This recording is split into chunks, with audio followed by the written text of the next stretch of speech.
Something we all have learned about the economy the last couple of years is the well-to-do, the top 10%, have been driving the economy. Some say they've been responsible for up to 50% of discretionary spending. It is my belief that the top 1%, and dare I say the top 1% of the 1%, are doing the lion's share of the heavy lifting.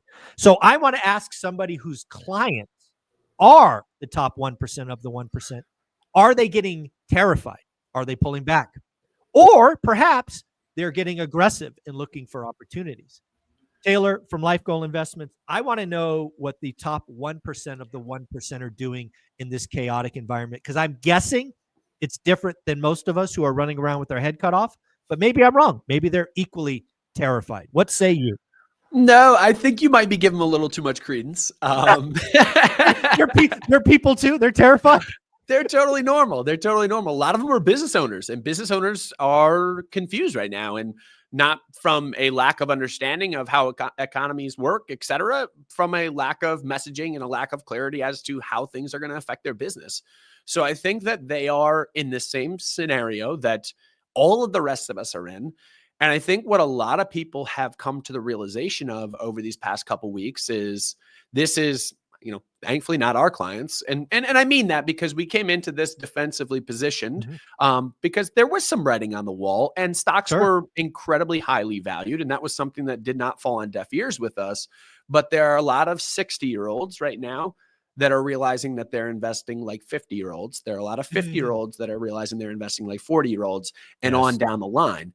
And some of it is their fault and some of it is their advisor's fault. Agreed. I think what you see in the rearview mirror is that over the past couple years, the potentially weaker advisors, and I don't mean that, I just mean from a like a stand your ground standpoint, have allowed their clients to become more and more S&P 500 like, and whether that probably even more Mag 7 like. Oh, 100%. 100. Well, those I'll conflate those two together because the Mag 7 make up 35 or 30% of the S&P 500. So you're 100% correct. But yeah, it is shocking. I'll give you credit here. It is shocking how many people come to us with portfolios that are S&P 500 like, and then they take rifle shots on the Mag 7 on top. And it's like, oh, that's awesome. yeah, just put all the chips on black. Forget about red. Just correct. And you know what? In hindsight, it's been a great strategy. And some of it is the advisor's fault. Some of it's the client's fault. And the client has been forcing the feet of the advisor. I want to hold you there. No, you and I are boys for a long time. At the end of the day, the advisor has a fiduciary duty. You're 100% correct. Right. And you're one of the things you should know is how old your client is. Are they 60? And are they behaving like a 40-year-old? Yep. Right. Because I have been through this a lot of times. And you always hear about the 65-year-old that was 1 year from retirement, who, oh, by the way, was investing like they were 40, that now has to work 4 more years because the bear market kicked him in the ass. Yep. If you're wealthy enough to have a Wall Street advisor, it is the advisor's job to terrify that client into being more diversified. And if they don't, it's the advisor's fault. Sorry. That's why you're good at what you do. I think you are 100% correct. I will tell you this. There are scenarios as a financial advisor where and take this only for what it's worth, and you tell me whether this is acting as a fiduciary or not. You're not doing the perfect, correct thing for that client. You've messaged as much as you can, scared them as much as you can. Again, that's not really what we do, but you get the point what I'm getting at there. Yep. And they say, yes, but the numbers aren't there. I'm going to fire you. And so then do you make a decision to put them in a better situation than they will be if they do it on their own, knowing that it might not be the right, maybe directionally the wrong thing. And you are, now this is trying to play crystal ball of like, oh, do we add more equities now? Is that, no. So our answer to that is always no. Like, if you want to be a client, then we're going to tell you exactly what we think. We are going to tell you this is how we're going to manage your account. And you take it for what it's worth. If we deserve to get fired because we're not tracking the S&P 500 well enough, we haven't done a good enough job of messaging our values, what we do for you, and then we move on. But there are people that absolutely bend and break. And then what they are right now is now they're massively over their skis in equity risk and realizing the downside of it. Well, I get it, right? Somebody who is serving the top 1% of the 1%, the people that have frankly made it, cubed, right? Yep. Those people likely come into this with large egos and try to push their weight around. There's no doubt that happens. But here's the deal. If you bend to that, you're going to lose that client anyways. Eventually. Because Yep, what will no doubt. happen is 90 days, a year from now, 2 years from now, that bad event will happen and they're going to blame you anyway. Mhm. Right. So You're 100% right. You're 100% correct. Yeah. And I think that there are two schools of thought. Most of our clients are in the business of, I am incredible at making money at what I do. I've come to you after working with other financial advisors because I see the value in what you do. I see the clarity that you apply to the market, and you have a true process-driven investment approach.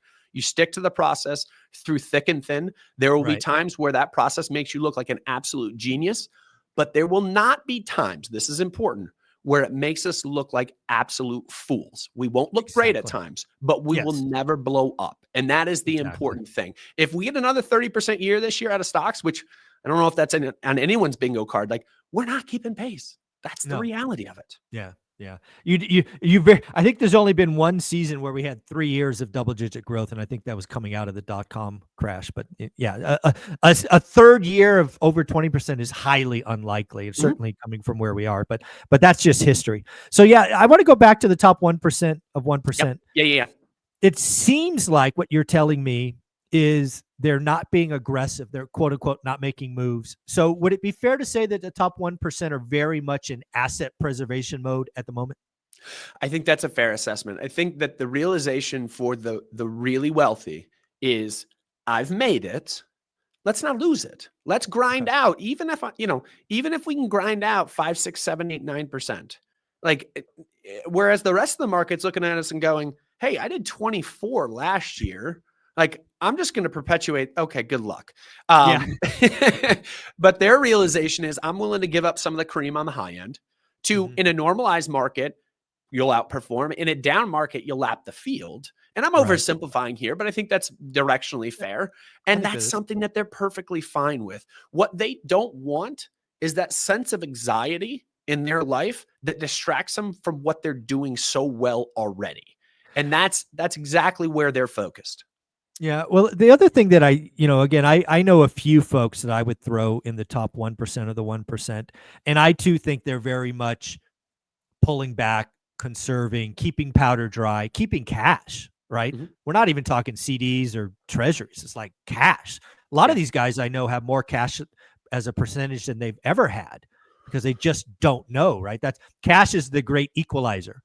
But the other thing I know about these folks, and this is a guess because you never know the future, if things get wacky enough and we have a disturbance in the economy and we have a reset in values, right? You talked earlier episode about if we have a recession, earnings go negative, multiples collapse. I suspect a lot of these folks will eventually get aggressive. Now that might mean stocks but I think most of these folks go on a buying binge of assets, right? Taking over businesses. Because I think one thing that's going to happen in this environment is some small and medium-sized business whose supply chain was over-indexed to China are simply going to go out of business. Yeah. So Yep. yeah, that's what I think is coming. You're 100% correct. A lot of folks come to us and say, we are conservative or we're moderate kind of risk tolerance.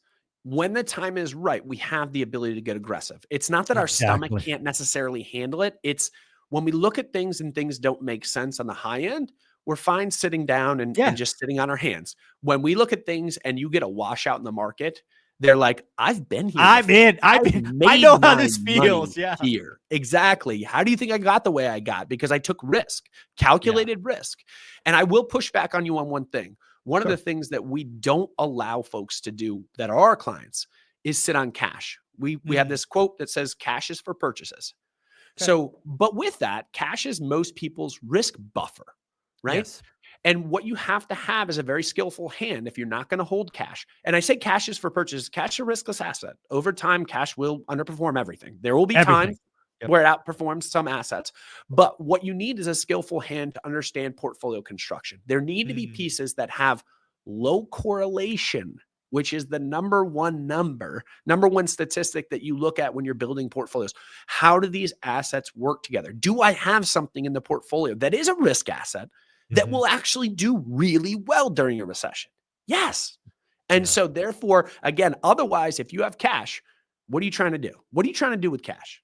Yeah. How scared are you to keep cash? You're trying to time the market. You cannot Yeah. time the market. Yeah. Well, I think Warren Buffett is the greatest example. I don't remember where he's at, but I think the last quarterly report I saw, he had $320 billion in treasuries. Yeah. Let me tell you a little something on this. Yeah. Warren Buffett would own 0 treasuries if he was able to not own treasuries. Why is that? Because he is very, very, very smart and he understands portfolio construction. What does Warren Buffett have a problem with? That Too he has much cash. $300 billion. And the Exactly. only asset that is large enough, liquid enough, and deep Yeah. enough to move quickly are treasuries. It's not because Yeah. it's his favorite investment. No, it's a deep pool. He doesn't want to move the market. He comes into something else esoteric. Correct. And We talk all the time about infrastructure. So like infrastructure is something where we've been saying this year, this is a great way to play the back end of AI. Why? Because you don't want to buy NVIDIA at 80 times earnings or these magnificent 7 stocks at unconscionable earnings. So instead, we love the AI trend too. But what we want to do is play it on the power production side. Yep. We don't have enough electricity. So bang it on that side. Our infrastructure right now, equity stock, is up 5% this year. Warren Buffett would love that. The correlation is holding up exactly as it has throughout history, showing that it truly diversifies a portfolio. But guess what? It's $100 billion space. Yeah. He can't play there. You can't. He just can't play there.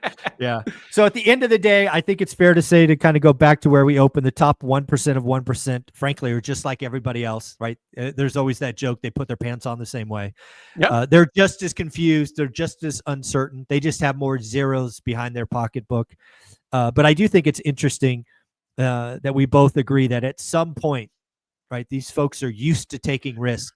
Oh, yeah. And they will move, and they will move quick when they yeah. perceive the time is right. Yep. Blood in the streets, they act. That's where they made their wealth in the past. That's where they'll make it again if they get the opportunity to do so. But in the meantime, they're fine sitting in second gear. There you go. Well, where can people find you? Yeah, find us at Life Goal Investments. We're both on Instagram, on TikTok, 60-day clips or 60-second clips every single day. Folks, yeah, if you're not tuning into the 60-second clips, I don't know how he has like a time stretcher or something. He's cramming 10 minutes of material into 60 seconds. Tune in every day. Life Goal Investments. You're Thanks, the man. buddy. Thank you.